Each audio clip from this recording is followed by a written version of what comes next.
Hey there, everyone. Today's question comes from my friend Amanda in the 100 Mile group on Facebook. And she's asking a question about tapering. She's got the LA Marathon coming up, and she wants to know about tapering and what is tapering and how to do it.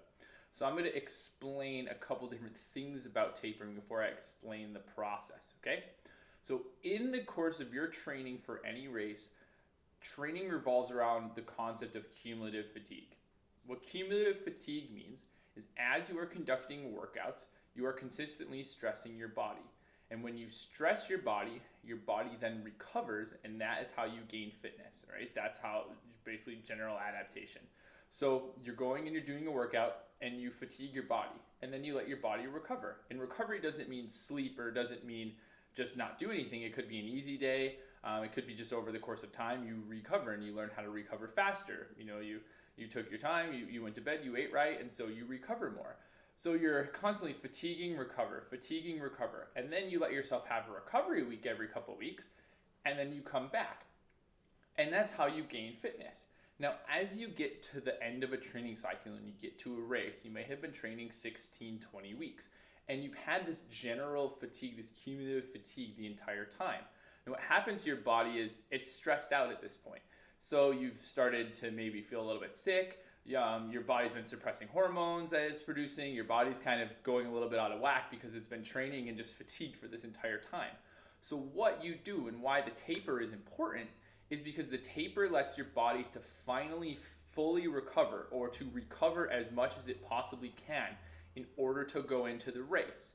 Now, when you do this, there's different studies that show, but the basic rule of thumb on the low end is you can see about a 3% increase in your time by tapering.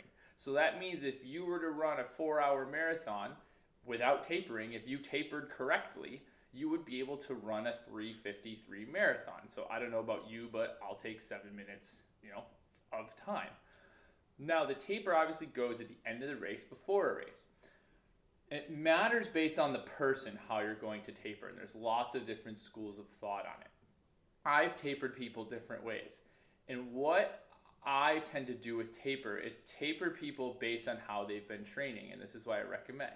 So if you're a big mileage runner and you run, say, 6 times a week, you shouldn't necessarily start lumping out days of your training, because your body, mentally, you need to still have that rhythm. It's like if you if someone is addicted to caffeine and they're just caffeine all the time, and all of a sudden you take away all the coffee, they're like, oh, they just feel terrible. But if you just slowly cut it down, it's a lot easier. It's like if you want to wake up at 4 o'clock in the morning and it's 7 and you want to start waking, you don't just wake up at 4, you wake up at 6 and you wake up at 5, and so you start cutting it down.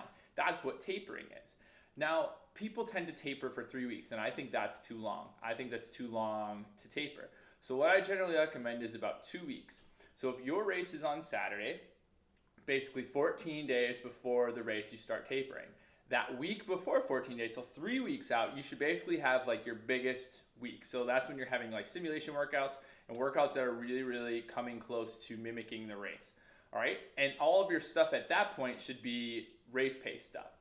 So you're not running like super, super fast, but you're running at race pace, because at this point, you should be able to knock out, if you're in a marathon, you should be able to easily knock out 16, 17 miles at race pace. All right, so you've been training your body to work at this race pace, and you've been coming closer to this pace that you're going to run for the race. Now, what you do with taper is, if you're a high mileage runner and you run a lot of days a week, cut back your mileage. And you cut back your mileage, and that lets your body recoup. And what you're also doing is taking out any of the like super, super hard stuff. I used to prescribe really hard workouts for my people before the race, but I just realized it doesn't really do anything. So I'd rather let them rest. And so what I would do is, you're running 6 days a week, cut back the mileage the first week by about 25%, and then the next week you're cutting it back by about a total of 50%. So if you're running, let's say 50 miles, and you're cutting in 25% the week before, and then you're cutting it in total of 50. So that race week you're running like 20 miles or so, 25 miles. Because you still want to be able to run. You don't want to just completely rest. And so you're doing some easier runs like normal. And then you might do like a 2-mile easy, like 4 miles at race pace, 2-mile easy workout on like Tuesday, which isn't very hard. But what you don't want to do is a really, really hard workout. because it takes about 7 to 10 days for your body to absorb like a threshold run, like a really, really hard tempo run. So doing anything basically 10 days out from the race is stupid because your body just isn't going to absorb it. No matter who you are, you might absorb it in maybe 7 days, but it just doesn't make sense. So you can do some race-based stuff, which isn't very taxing, but no really, really, really fast stuff. And then as you get closer to the race, you can give yourself an extra rest day if you want that last week. And the plan is just to go in fresh. And when you go in, you're wanting to run hard because you've been running hard and you've been training hard and you've had all this mileage and now you've cut it back. So you're really, really pumped up just to go out and run. So that's the goal of a taper. Now you can see other different books and other different coaches might provide a taper or prescribe a taper differently. But that's what I think works. And the trick is really to figure out also what works for you in terms of tapering. So you try to race, you see what might work for you, and then you can go ahead and change it. So if you have any other questions, obviously feel free to let me know. If not, have a fantastic day and good luck at your race, Amanda.